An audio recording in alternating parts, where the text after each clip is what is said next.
Olá, meus queridos amigos, tudo bom com vocês? Muito bem, vamos aqui, né, para nossa quarta aula de 5 do nosso curso aqui 3 em 30, né? E hoje a gente vai aqui, né, desenvolver um pouco mais questões de direito civil, né? Nossa quarta aula de 5, né? Então vamos lá, né, aqui na Oscar Cursos e Treinamentos, vamos lá, subindo a brigadeiro rumo ao topo, vamos aqui fazer a nossa correção dos exercícios que foram separados, né? Então, muito bem, vamos lá. Foram duas questões aqui separadas, vamos lá. Questão do exame 28. Aline manteve união estável com Marcos durante 5 anos. Época em que adquiriram um apartamento de 80 metros quadrados onde residiam, sendo esse o único imóvel, né, o único bem de ambos. Veja que tem a questão da metragem, que ela vai ser uma questão muito importante para essa questão, né? Esse ponto muito importante para essa questão. Veja também, né, que tem a questão aí colocada, né, o ponto colocado em relação a ser o único imóvel do casal. Mas vamos continuar. Influenciado por tormentosas discussões, Marcos abandonou o apartamento e a cidade, permanecendo Aline sozinha no imóvel, sustentando todas as despesas destes. Após 3 anos, sem notícia de seu paradeiro, Marcos retornou à cidade e exigiu sua ameação no imóvel. Sobre o caso concreto, assinale a afirmativa correta. Muito bem, meus queridos. Vamos lembrar o seguinte, olha. Nós temos, segundo o Código Civil, diversas modalidades de uso capião, tá? Uma das mais comuns, mais utilizadas hoje em dia, é a hipótese do artigo 1240-A. Artigo 1240-A. É o chamado uso capião familiar, né? O uso capião pelo abandono do imóvel. Como assim? Olha só.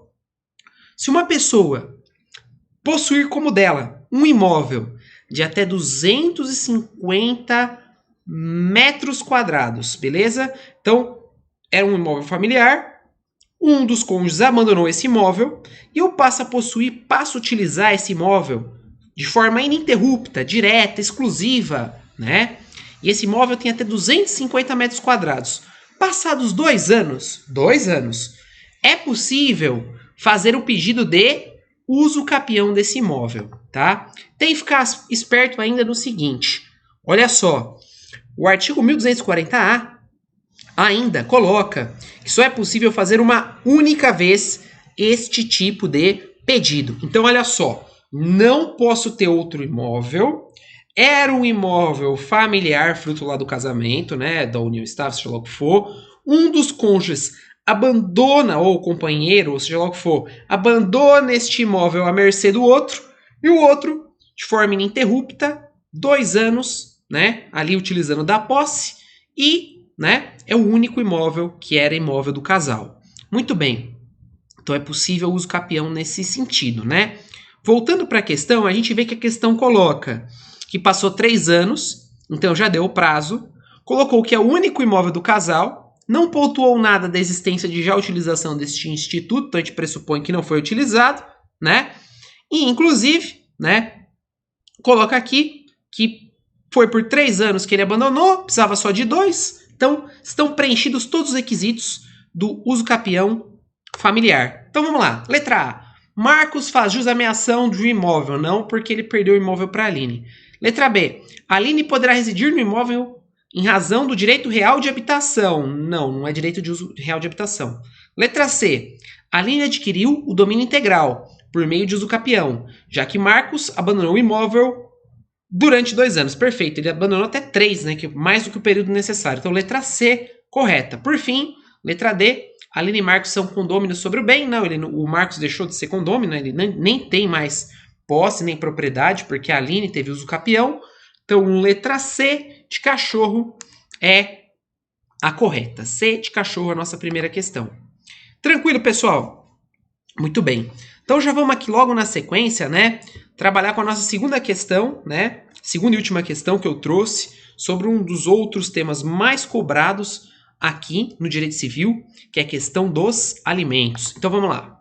Segunda questão aí do exame 24, vamos lá. Exame de ordem unificado. João e Carla foram casados por 5 anos. Mas, com o passar dos anos, o casamento se desgastou e eles se divorciaram. As 3 filhas do casal, menores e impúberes, ficaram sob a guarda exclusiva da mãe, que trabalha em uma escola como professora, mas que está com os salários atrasados há 4 meses, sem previsão de recebimento. Coitada, né? Professor, não é fácil, né? Muito bem. João vinha contribuindo para o sustento das crianças, mas, estranhamente, deixou de fazê-lo no último mês, né? Lembra sempre aquele binômio, né? Necessidade e possibilidade, né? O binômio da cobrança dos alimentos, né? Então, necessidade, possibilidade, né? Muito bem.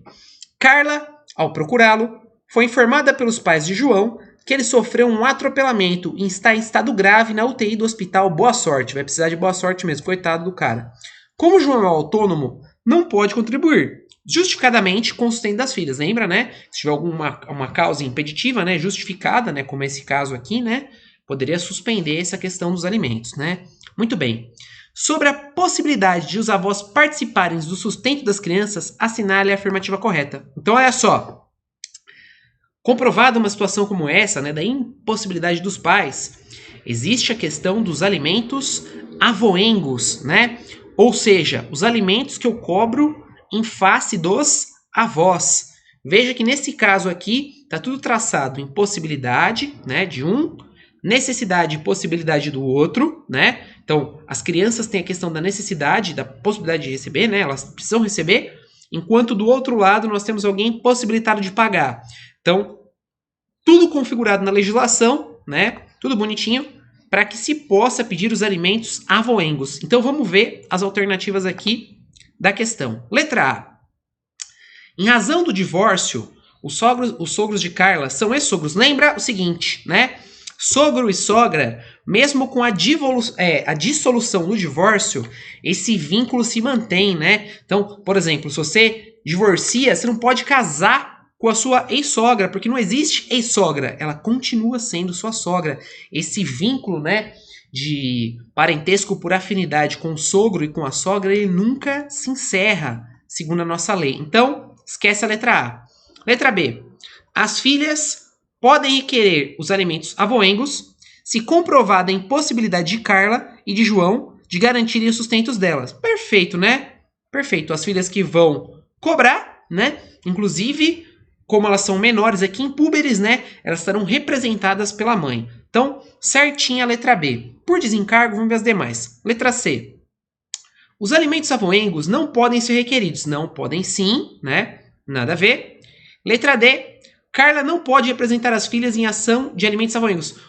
Pode sim. Então, letra B de bola na segunda questão. Gente, ficar esperto, tá? Questão dos alimentos, então, binômio necessidade, possibilidade. Questão de você poder cobrar até de outros parentes, em caso que se comprove que um dos parentes ali, né, o pai ou a mãe, está impossibilitado e há necessidade de se receber, né? E ficar muito esperto com isso, né? Questão também envolvendo, né, a representação. Lembra? Os absolutamente incapazes, eles são representados, enquanto os relativamente incapazes, eles são assistidos. Muito bem, pessoal. Espero que tenha sido de proveito. Tamo juntos aí. Qualquer coisa, né, esse material depois será disponibilizado para vocês. Bons estudos e até mais!